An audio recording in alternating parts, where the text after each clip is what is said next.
ନାରୀ ଏକ ଶିଶୁର କବି ରାଜେନ୍ଦ୍ର କିଶୋର ପଣ୍ଡା। ଈଶ୍ୱର ପ୍ରଥମେ ମାଟିର ମୂର୍ତ୍ତି ଗଠନରେ ଜୀବନ୍ୟାସ ଦେଇ ଆଦମ ନାମରେ ପୁରୁଷ ମଣିଷ ସୃଜିଲେ। ସେହି ପୁରୁଷ ମଣିଷର ଦେହ ଭିତରୁ ତାର ଯୋଡ଼ା ବା ହଳ ପେୟାର ହୱା ନାମରେ ନାରୀ ମଣିଷକୁ ଦ୍ୱିତୀୟ ମଣିଷ ରୂପରେ ଅବଳା ଦୁର୍ବଳା ନାମରେ ଦୁନିଆ ବା ଜଗତରେ ପରିଚିତ କରାଇଲେ। ଦୁହେଁ ଏଭଳି ଭାବରେ ସୃଷ୍ଟି ହୋଇଛନ୍ତି ଯେ କେହି କାହାକୁ ଛାଡ଼ି ରହିପାରିବେ ନାହିଁ। ପରସ୍ପର ପରସ୍ପରର ପରିପୂରକ ହୋଇ ସଂସାରରେ ରହିବେ। ମଣିଷ ଅଲ୍ଲାହ ଆପଣାଜାତ ଖୋଦାଙ୍କର ଅସରଫୁଲ ମଖଲୁକାତ ବା ସର୍ବୋତ୍ତମ ସର୍ବଶ୍ରେଷ୍ଠ ସୃଷ୍ଟି। କାରଣ ମଣିଷ ଭାବିପାରେ, ବୁଦ୍ଧିମାନ, ମନରୁ ଚିନ୍ତା କରିପାରେ, ନୂଆ କିଛି ସୃଷ୍ଟି କରିପାରେ, ଇତର ବା ତାର ତଳସ୍ତରର ସୃଷ୍ଟିଙ୍କୁ ନିଜ ଅକ୍ତିଆର ବା କାବୁରେ ରଖିପାରେ। ସେଲାଗି ମଣିଷ ସର୍ବୋତ୍ତମ ତଥା ସର୍ବଶ୍ରେଷ୍ଠ ବୋଲି ଖୋଦା ନିଜେ କହିଛନ୍ତି ବୋଲି ମଣିଷ ନିଜ ପାଇଁ କହିଲା। ଶରୀର, ରୂପ ଓ ଆକୃତି ଦୃଷ୍ଟିରୁ ନାରୀ ଓ ପୁରୁଷ ମଣିଷ ପରସ୍ପର ପ୍ରତି ଆକୃଷ୍ଟ ହେବା ଉଭୟଙ୍କ ମନର ସ୍ୱାଭାବିକ ଆଚରଣ। ଜଣେ ଅନ୍ୟ ଉପରେ ଭରସାୟିତ ସର୍ଜନା। ସୁତରାଂ କେହି କାହାକୁ ଛାଡ଼ି ରହିପାରିବେ ନାହିଁ। ଯୌନତା ଉଭୟଙ୍କ ମନର ପ୍ରବଳ ଆକର୍ଷଣ। ମନ ବା ହୃଦୟର ଟଣାଟଣି ସ୍ଥିତିରେ ରହିଥାଏ। ଜଣେ ଅନ୍ୟର ଅବଲମ୍ବନ। କେହି କାହାକୁ କହିପାରିବେ ନାହିଁ କି ମୁଁ ତୋଠାରୁ ଆଗୁଆ, ଉଚ୍ଚତମ, ସ୍ଥିତବାନ। ଯେହେତୁ ପରସ୍ପରଠାରେ ଅଭାବ ଅଛି, ଅପୂର୍ଣ୍ଣତା ରହିଛି। IAS କବି ରାଜେନ୍ଦ୍ର କିଶୋର ପଣ୍ଡା ପଶ୍ଚିମ ଓଡ଼ିଶାର ଦାୟାଦ ବା ପ୍ରତିନିଧି ସନ୍ତାନ। ସମ୍ବଲପୁର ଜିଲ୍ଲାରେ ତାଙ୍କର ଜନ୍ମ। ଭୁବନେଶ୍ୱରଠାରେ ଅଧିବାସ। ଓଡ଼ିଶା ସାହିତ୍ୟର ଅପର ଅପରିହାର୍ଯ୍ୟ ପାଠ୍ୟାନ୍ତର୍ଗତ କବି। ତାଙ୍କ ରଚିତ ଝିଅ ପାଇଁ ଗୋଟିଏ କବିତା, ମଇଁଷିର ମୃତ୍ୟୁ ନାମକ ଦ୍ୱୟ କବିତାକୁ ମୁଁ ବଲାଙ୍ଗୀର ଜିଲ୍ଲାର ଟିଟିଲାଗଡ଼ ସହରରେ ଥିବା DAV ମହାବିଦ୍ୟାଳୟରେ ଓଡ଼ିଆ ଅଧ୍ୟାପକ ଥାଇ ପାଠ ପଢ଼ାଇଥିଲି। ଯୁକ୍ତ 3 ବର୍ଷର କଳା ଏବଂ ବିଜ୍ଞାନର ପିଲାମାନଙ୍କୁ। ପରେ ଯୁକ୍ତ 3 ବାଣିଜ୍ୟ ଶ୍ରେଣୀରେ 50 ମାର୍କିଆ MIL ଓଡ଼ିଆ ପାଠ୍ୟ ନେଇଥିବା ପିଲାମାନଙ୍କୁ ବି ମଇଁଷିର ମୃତ୍ୟୁ କବିତାକୁ ପଢ଼ାଇଥିଲି। ଶୈଳକଳ୍ପ ନାମକ ଦାର୍ଶନିକ ଆଧ୍ୟାତ୍ମିକ ଚେତନା ସମ୍ପନ୍ନ ପାହାଡ଼ ଚିନ୍ତାର ଭାବ ସମନ୍ୱିତ ସମ୍ବୋଧନାତ୍ମକ କବିତାଟି ସମ୍ବଲପୁର ବିଶ୍ୱବିଦ୍ୟାଳୟ ଓଡ଼ିଆ MA ପାଠ୍ୟକ୍ରମରେ ପ୍ରଚଳିତ ଥିଲା। ଶୈଳକଳ୍ପ, ନିଜ ପାଇଁ ନାନାବାୟା, ଘୁଣାକ୍ଷର, ଚୌକାଠରେ ଚିରକାଳ ଇତ୍ୟାଦି ତାଙ୍କର ପ୍ରକାଶିତ ପୁରସ୍କୃତ କବିତା ସଂକଳନମାନଙ୍କର ନାମାବଳୀ। ନାରୀ ଏକ ଶିଶୁ ଶତଦ୍ରୁ ଅନେକ ନାମକ କବିତା ବହିରେ ଅଛି। ନାରୀର ଚାରିତ୍ରିକ ବିବିଧ ବୈଶିଷ୍ଟ୍ୟ ଓ ତାର ଶିଶୁ ସୁଲଭ ଅବୋଧତା ଅଜ୍ଞତାର ପ୍ରତିନିଧି କରେ ଶିଶୁ ନାମକ ପ୍ରତୀକ। ଅବୋଧ ନାରୀ କହିଥିଲେ ନାମିକ ଚମତ୍କାରିତା ନଥାନ୍ତା ଯେତେ ନାରୀ ଏକ ଶିଶୁ କହିବାରେ ଅଛି।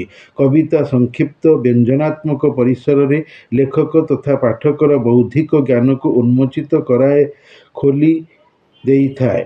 ରମଣୀୟାର୍ଥ ପ୍ରତିପାଦକଃ ଶବ୍ଦଃ କାବ୍ୟମ୍ ପାଇଁ ଚମତ୍କାରିତା ନଥିଲେ କବିତାର ବୈଶିଷ୍ଟ୍ୟ ନଥାଏ, ଚାରୁତା ଗାମ୍ଭୀର୍ଯ୍ୟ ପ୍ରମାଣିତ ହୁଏ ନାହିଁ, ପ୍ରଶମିତ ଲଭେନା।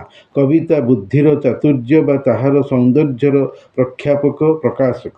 କବିତାଟି ସମ୍ବୋଧନାତ୍ମକ। ଝିଅକୁ, ପାହାଡ଼କୁ, ମଇଁଷିକୁ ଏବଂ ଏଠି ନାରୀକୁ ସମ୍ବୋଧନ କରି କବି କିଛି ସମ୍ବୋଧ ଗୀତିକା ସର୍ଜିଛନ୍ତି। କବିଙ୍କର ନଦୀ ଏକ ଶତଦ୍ରୁ ଅନେକ କ୍ଷୁଦ୍ର ଅଥଚ ପ୍ରଭାବଶାଳୀ ବୌଦ୍ଧିକ କ୍ଲୁପ୍ତ କ୍ଳିଷ୍ଟ ସଂକୁଚିତ କବିତାଟି କୋର୍ସରେ ପଢ଼ା ନଗଲେ ମଧ୍ୟ ବହୁଳ ଅଧ୍ୟୟନ ଆବିଷ୍ଟ ହୋଇ ଅନେକ ସମ୍ପାଦିତ କବିତା ପୃଷ୍ଠାକୁ ମଣ୍ଡନ ବିଶୋଭନକାରୀ ହୋଇଛନ୍ତି। କବି ନାରୀକୁ ଡାକି ସମ୍ବୋଧି କହୁଛନ୍ତି, ତୁମ ଲାଗି ମାନବ ସମାଜ ସଂସାରରେ ଦ୍ୱନ୍ଦ୍ୱ, ସଂଶୟ, କଳି, ଝଗଡ଼ା ସଂଗଠିତ ହୋଇଥାଏ। ରାମାୟଣର ସୀତା ନାମରେ, ମହାଭାରତର ଦ୍ରୌପଦୀ ନାମରେ, ମନୁଷ୍ୟର ସାମାଜିକ, ବୈବାହିକ, ସାଂସାରିକ ପରିଣୀତ ଜୀବନରେ ଯେତେ ଭାଇ ସେତେ ଘରର କଳି ଝଗଡ଼ାର ତେରିମେରି କନ୍ଦଳରେ।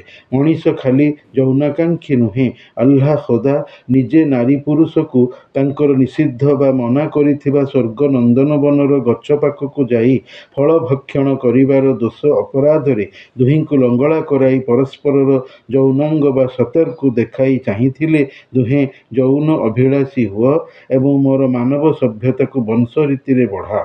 ଦୁହିଁଙ୍କୁ ଜନ୍ନତ ବା ସ୍ୱର୍ଗରୁ ମରଣଶୀଳ ମର୍ତ୍ତ୍ୟଭୂମିକୁ ଫୋପାଡ଼ି ଦେଇଥିଲେ। ଦୁହେଁ ସାରାନା ଦ୍ୱୀପ ବା ଶ୍ରୀଲଙ୍କାରେ ଆସି ଅଲଗା ଅଲଗା ବିଚ୍ଛେଦ ହୋଇ ପଡ଼ି 40 ବର୍ଷ ପରେ ସାକ୍ଷାତରେ ମିଶିଥିବାର ଇସଲାମିକ ତାରିଖ ବା ଇତିହାସ ବତାଏ।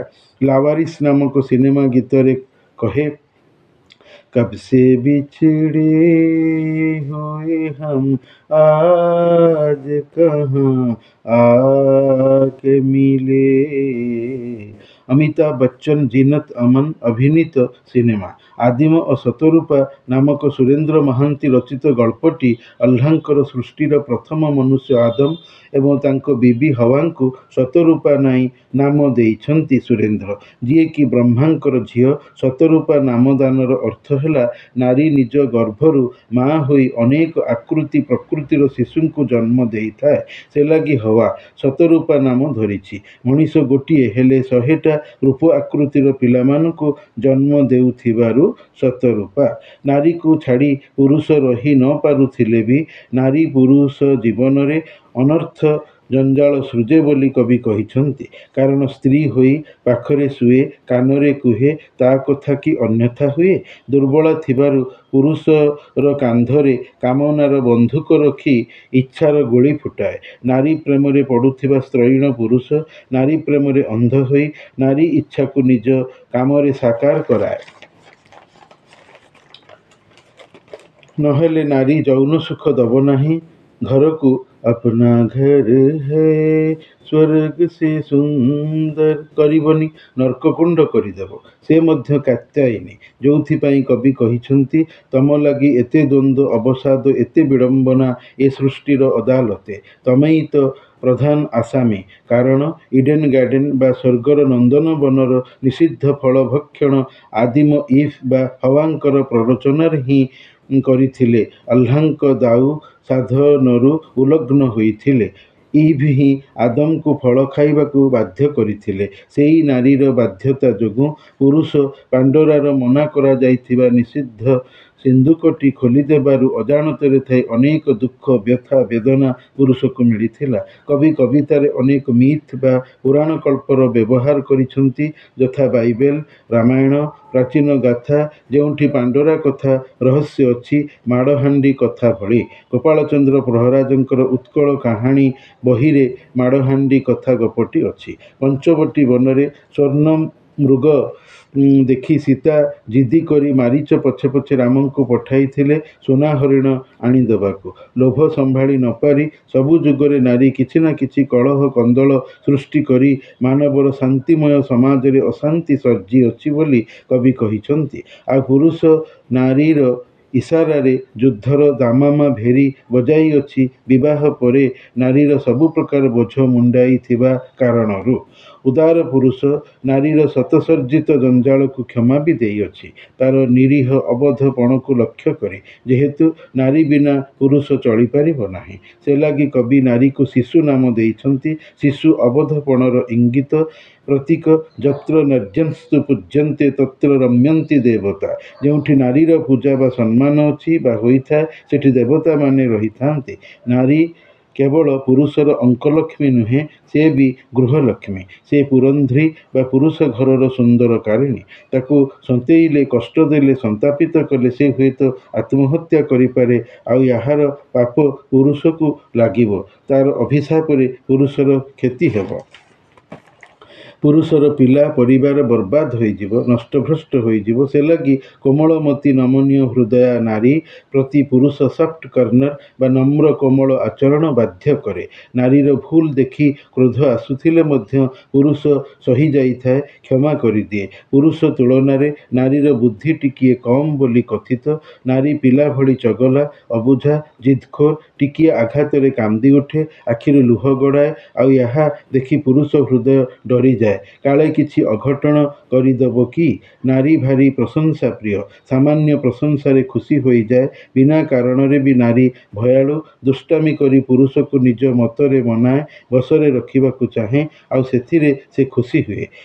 ଶିଶୁ ଭଳି ଅନର୍ଥକ ଗପେ, କଥା କୁହେ, ବିନା କାରଣରେ ହସେ, ସିଦ୍ଧାନ୍ତ ନେବାରେ ସ୍ଥିର ଦୃଢ଼ ନୁହେଁ, ଦ୍ୱନ୍ଦ୍ୱଶୀଳ, ସଂଶୟାଚ୍ଛନ୍ନ, ସ୍ଥୂଳ ବୁଦ୍ଧି, ପୁରୁଷ ଭଳି ସ୍ଥିତଧୀ ନୁହେଁ, ଦୂରଦୃଷ୍ଟି ସମ୍ପନ୍ନ ନୁହେଁ, ପରିଣାମ କ'ଣ ହେବ ଭାବିପାରି ନଥାଏ, ବେଶ ପୋଷାକରେ ସଜେଇ ହେବାଟାକୁ ଚାହେଁ, ମୁହଁରେ ରଙ୍ଗ ପାଉଡର କଜ୍ଜଳର ପ୍ରସାଧନ ଦିଏ, ଦେହରେ ଅଳଙ୍କାରର ବିମଣ୍ଡନ କରାଏ, ସହଜ ମନୋଭାବ ସମ୍ପନ୍ନ, ଖିଆଲି ଶିଥିଳ ମନଧାରୀ, ସଜେଇବାରେ ଧୁରୀଣ, ଘରକୁ, ଦେହକୁ, ପରିବେଶକୁ, ବିବାହ କରି ସନ୍ତାନବତୀ ହେବା ଆଶାୟୀ, ସମୁଦ୍ର ବେଳାରେ ବାଲିଘର ତୋଳିବାକୁ ନେଇ ନିଜର କୋଠାଘର ପ୍ରାସାଦ ଭଳିଆ କେମିତି ହେବ ସେଇଟା ଚାହେଁ, ସ୍ୱାମୀ ସହିତ ନିଜ କାମନାର ପରିପୂର୍ତ୍ତି ପାଇଁ ଝଗଡ଼ାକାରିଣୀ, ଜିଦଖୋରଣୀ, ନିଜକୁ ସ୍ୱାମୀଠାରୁ ଅଗ୍ରାଧିକାରକାରିଣୀ ମଣିବା, ମନେ କରିବା ଭାବ ଦେଖାଏ, ସ୍ୱାମୀକୁ ନିଜ ଚିନ୍ତାଧାରା ଭିତରେ ବନ୍ଦୀ କରିବା ଆକାଙ୍କ୍ଷିଣୀ, କଣ୍ଟ୍ରୋଲରେ ରଖିବାକୁ ଚାହେଁ, ଆଉ ସ୍ୱାମୀ ସ୍ତ୍ରୀର ଭାରବାହୀ ପଶୁ ଘୋଡ଼ା ଭାବି ବିବାହ କରିଛି ମାନେ ଭାର ଦାୟିତ୍ୱ ନେବାକୁ ବାଧ୍ୟ, ନହେଲେ ସ୍ତ୍ରୀ ଆଉ କାହାର ହେବ? ସ୍ୱାମୀ ପୁରୁଷଟି ଯଦି ତାର ନହେଲା, ଏଇଆ ଭାବି ସ୍ୱାମୀ ପ୍ରବରଟି ସହଜରେ ସ୍ତ୍ରୀର ଅରମାନ ମେଣ୍ଟାଏ, ଅଳି ଅର୍ଦ୍ଦଳି ସହେ, ଫରମାଇଶ ପୂରଣ କରେ। ଦିଲ୍ଲୀକା ଲଡ୍ଡୁ ଖାଇଛି ଯେତେବେଳେ ବିବାହ କରି ପସ୍ତେଇବ ଏକା।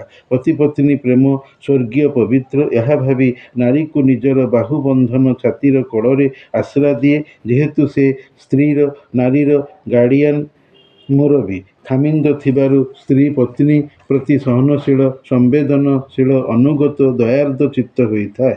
ସହି କ୍ଷମା ଦେଇ ଭାବେ କି, ଯେତେ ହେଲେ ପତ୍ନୀ ମୋର ଅବୋଧ, ଅପରିପକ୍ୱ, କଠୋର ହେଲେ ମୋରି ହିଁ କ୍ଷତି, ମୋ ପରିବାରର ଧ୍ୱଂସ।